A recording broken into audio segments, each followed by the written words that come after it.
And joining us now to help kick off this exciting week of science is AUA President Dr. Randall Meacham. Thanks for your time today. Thanks, Audrey. It's a pleasure to be here. Well, we're so excited. You know, you're giving the presidential address today, and one of your key messages is together we can do this. What do you hope attendees will take away from that message?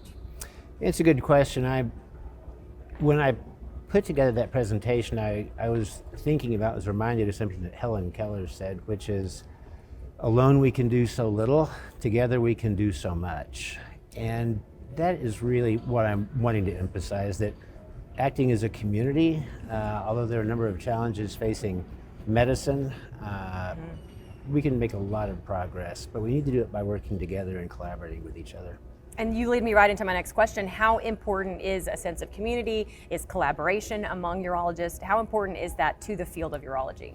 I think it's really important. And one of the things that I think we're definitely doing is recovering from the global pandemic when we weren't able to come together. We weren't able to share ideas. And I think really importantly, we weren't able to provide support for each other. So now that we can get back together, it is so much better. So this week is very important. Yeah, it is very important. Seeing colleagues, comparing ideas, and really just exchanging information and knowing that we have friends that are going to collaborate with us and help us succeed is really, really important, I think, to everyone. As you look back over the last year, any highlights, any key accomplishments that you're most proud of?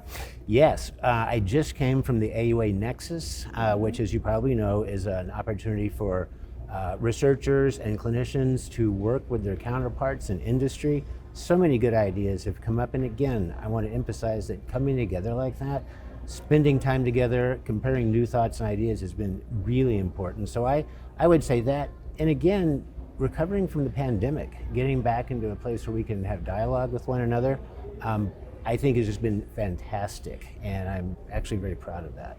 As in your role, you obviously get to travel a lot. You get to go to these networking events. You get to talk one-on-one, face-to-face with fellow urologists. What do you think some of the biggest challenges are facing the field of urology right now? One of the things that first comes to mind is we don't have enough urologists right now.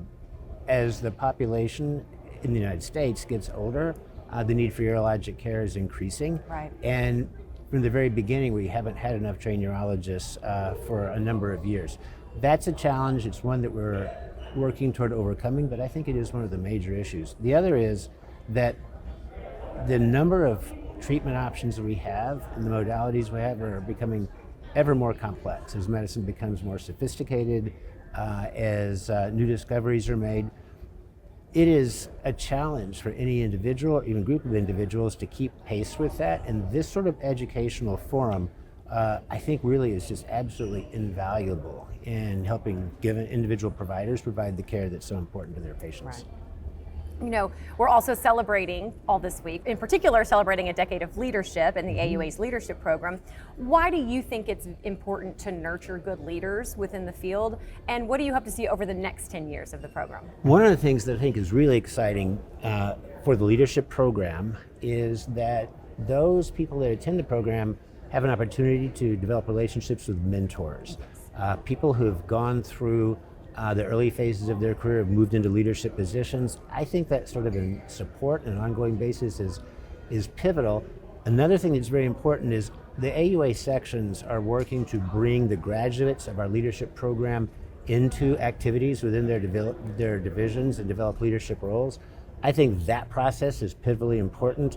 And then finally, at least in my institution, and I know in many others, these are people that are being asked to have leadership opportunities and roles in their own institutions. So we've spent 10 years developing a very good program. Now the next phase is seeing these leaders put what they've learned into action, and also then to become mentors themselves. Well, thank you so much for your time today. Thank you so much for all of your work over your term, and I hope it's a wonderful week ahead.